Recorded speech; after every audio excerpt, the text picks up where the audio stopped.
So here I am this morning with the wonderful Canadian filmmaker, James Sinclair, and I probably should put in there award-winning filmmaker because your films have won many awards, including in Cannes. And so, yes, I'd love to, have a chat with you today because you've been doing something extraordinary for the last 6 years, probably it is, since we first 6 or 7 years since we first came together.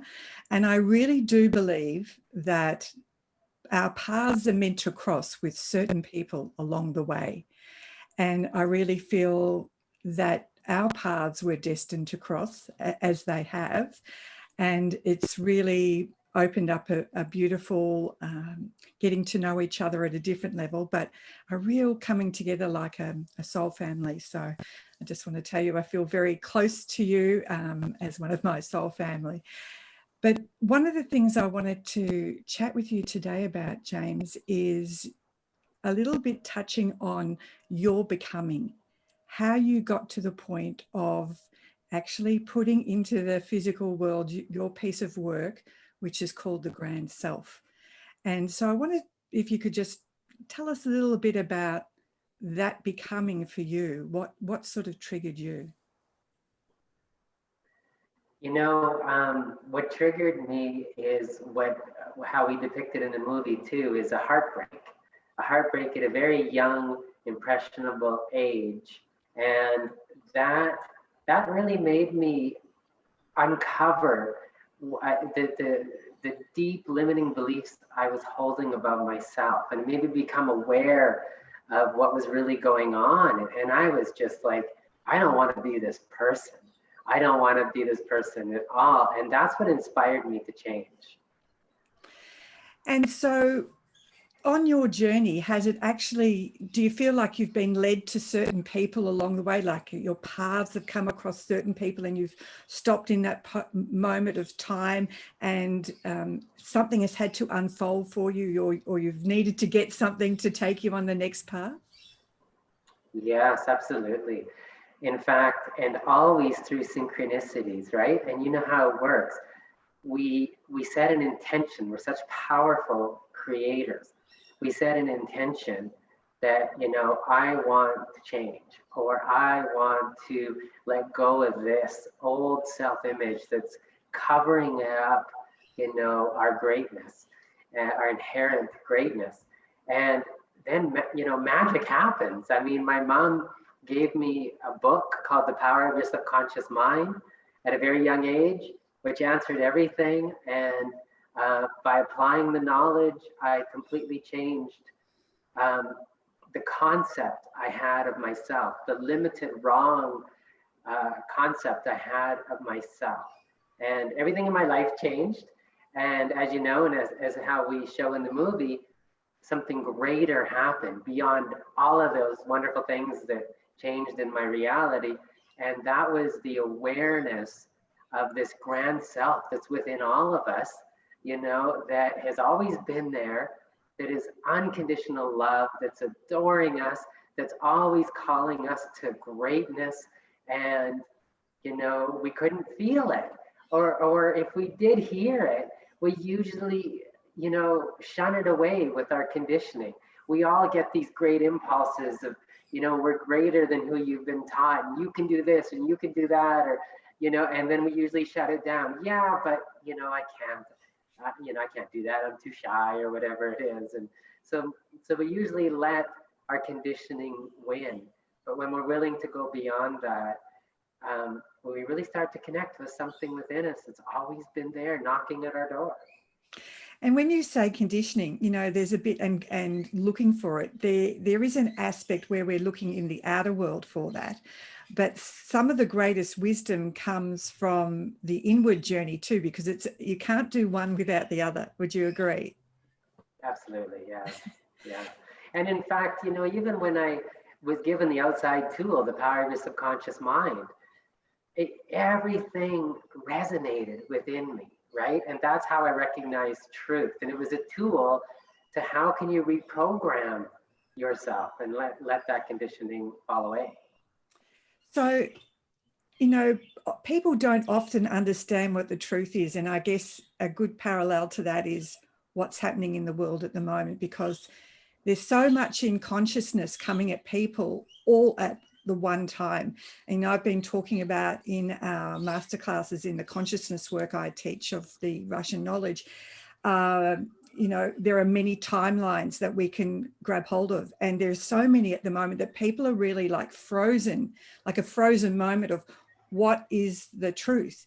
How would people, you know, from your experience, be able to recognize what the truth is for them? How did it come to you? Is it a physical thing? Is it a voice you hear? How do you know what the truth is for you? You know, for a lot of people, it's a voice they hear. For me, it was not. It was just an inner knowing, a resonance that it just rang true. So it was more of an inner sense. And I guess that also included a physical sensation as well, but more so the inner sense for me. And so, you know, it's really interesting because some people ask, well, how can I, you know, how can I get inner guidance, or how can I, you know, get that to happen for me? It's happening all the time.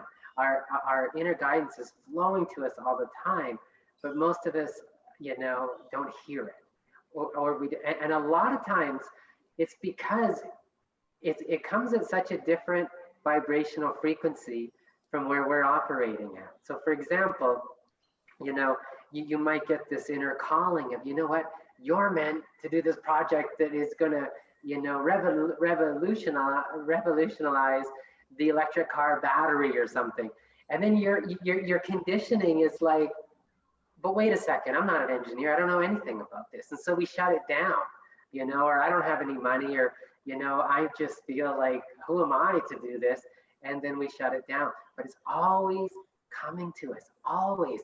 So if we can just really be open to ourselves and listen to what's coming, you know, I think that's the way. And it might be a voice, might be an inner nudge, but we recognize that there's just that inner knowingness that it's like, yeah, if we don't let our conditioning override that. Yeah. So similar for me, I have that knowing, but also I have this urge in me to follow it. And of course, my left brain will come in and try to put some roadblocks along the way and say, no, you can't do it. But I think it's standing sometimes on the edge of the cliff and stepping into the unknown, knowing that you're supported along the way and being able to realize that you are. But as you say, you need to come to a point of being able to listen, to stop and be aware of the signals. Like for me, a lot of my signals come from in number codes, because I've always been fascinated with number codes, which is part of Grigori Grabovoy's teaching. So I found that the universe speaks to me in numbers. You know, that's part of my thing. Where do you get your greatest inspiration from? Is it in nature, or is it in meditation, or is it just in your life moving along and all of a sudden you have this knowing that urges you on? I'd say all the above. And I think at times nature is the strongest. I mean, and it's usually when I'm just in that spirit of play. I'll be paddle boarding or surfing, or actually more like crashing, because I'm not a master surfer, but, you know, in the water, and out of nowhere, you know, I get this feeling or this urge, and it's just a knowing. It's like, yeah, this is what I'm meant to do next, or whatever, you know. And oftentimes, you brought up a really good point. You know, if we don't listen to the mind, because, you know, the conscious mind can usually only come up, it can only see so far, and it's connected to the senses, right? And so it usually just comes up against a brick wall or a stone wall, and it doesn't know. But yet when we're given an inspiration, it might be something crazy, but a knowingness, or that seems crazy to the conscious mind, like, you know, go to Mount Shasta, California or something. And then, you know, you don't know, the conscious mind has no idea what can open up for you. You know, if you go there, who you could meet, the circumstance that could be presented. but a lot of people are like, you know what? It's a little chilly to go to Mount Shasta. Don't know if I really want to spend the money. I don't really like traveling that much. And we talk ourselves out of it by really playing safe. But wow, what could have happened, if you would have listened to that? Well, you and my journey was very much on an inspiration, because you asked us well over 6 years ago to be part of the Grand Self movie. And we'd just come back from the UK from teaching. So it was right on Christmas. And you said, I can't come to Australia to film you. Can you meet me in Sri Lanka, where I've got to film somewhere else? And we went through all that. It was like, oh my God, it's close to Christmas and the fares will be expensive. Are we meant to go? And it was that inner voice we just checked within and said, go. And we arrived in the middle of the night in a little rickshaw, trying to find our way across town to this little boutique hotel where we were booked in to start an adventure with you, which has been really interesting to watch you, because I mean, you had the vision to do that and go around the world and interview all these incredible people. But even in the becoming of the movie, The Grand Self, you also had little challenges that would, sometimes put a roadblock in front of you. So how did you get over that? How did you get over those roadblocks?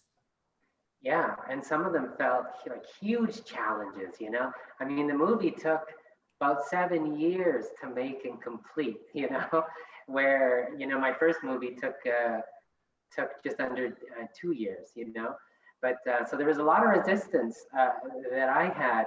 And, what I like in that too is like when your resistance that's already been there, that's always been there, is going to come up. And this is usually how we're guided. So we're inspired to go here. And the reason why we're not there at this moment is because we're vibrating, based really of where our conditioning it took us to, or keeps us at.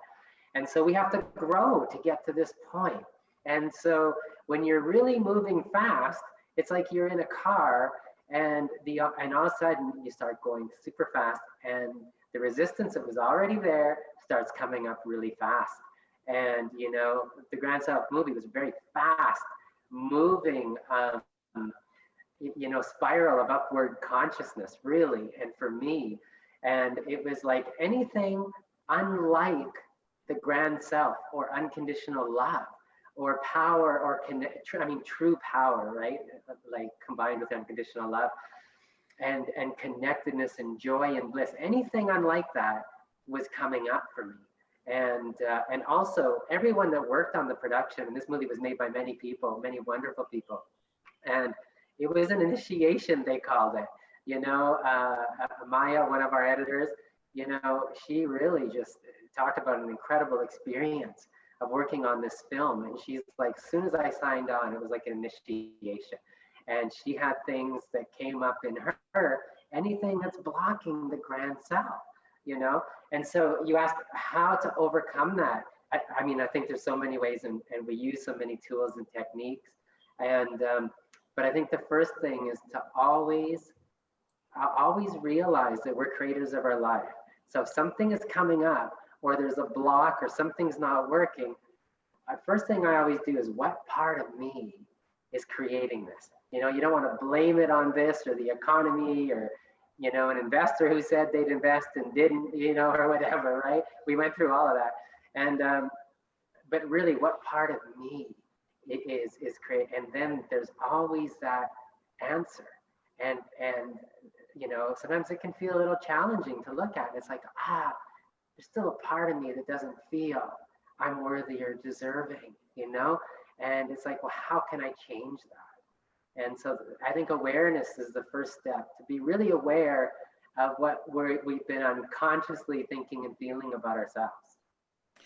And so now you've, released the movie and in a soft launch, and you look back on the journey now, and because it's always in the retrospect, looking back, as of you becoming.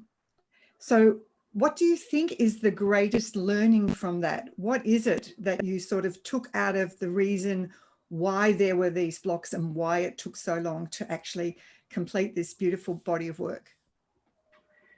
You know, thank you. I think that's the journey is incredible, right? And beyond it, my intention was not just to put out a movie. My intention is to really embrace more of who I really am. You know, I had that experience at a young age where I lived for a year, this experience where I saw everyone as light, myself as light, this limitless state I was manifesting instantly. And then I felt like I lost it. And so, you know, the Grand Self movie is about returning to that, which is there underneath our conditioning. You know, it's there. But just like the sun, you know, seems like it's gone on a dark, cloudy day, it's there. It's there beaming in full force, just like the higher part of ourselves. But our issues completely make us feel separate and disconnected from that. So I think the greatest thing, it's funny because in the movie, as you know, we talk about, you know, these limitless ideas of turning the body into light and living for as long as you choose, and, you know, people regrowing their organs. And so far as what most people are responding to in the movie, really, really resonating with, is the mistaken identity. That, like, people are really getting that it's like, wow, it's like who I really am is so far greater than my conditioning.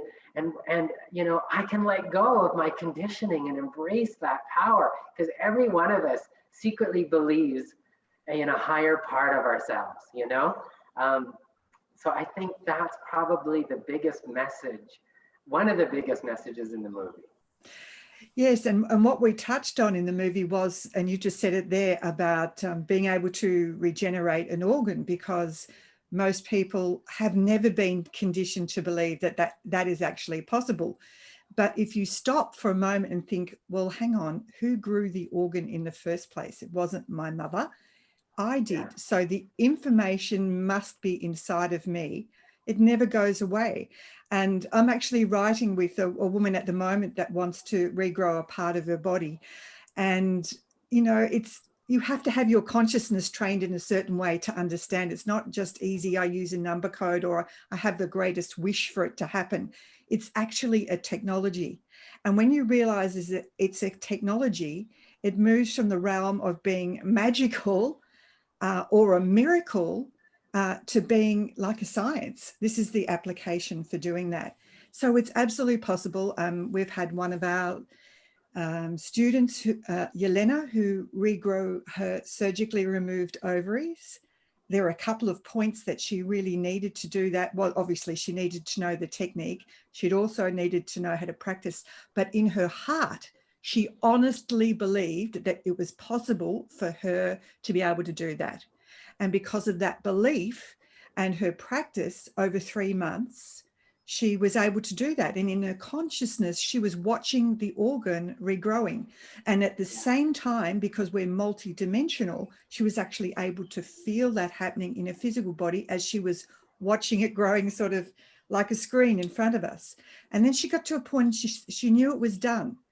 And that's when she went and had some scans, didn't say to the doctor I'd regrown it, but just had 3 scans because she got into that limiting bit about, oh, this didn't really happen. And then finally she realized after 3 scans, it is possible. It is true. So that's it happened. And it happened. Yeah. So we're getting too close to the end of our little chat. So thank you. But there's one question that I'd really like to ask you that I ask a lot of people. If there was one piece of advice that you had for people watching today, what would it be? Beautiful question, and it ties into how I wanted to respond to what you just said. And it's just so beautiful. And just a quick little story from our first movie, What If the Movie. We filmed people that went down to a prison, and there was an inmate there who was in for life, and he was always in fights, and he had no education. He grew up on the streets, but because he had no education, no one ever gave him the limiting belief that you only get 2 sets of teeth.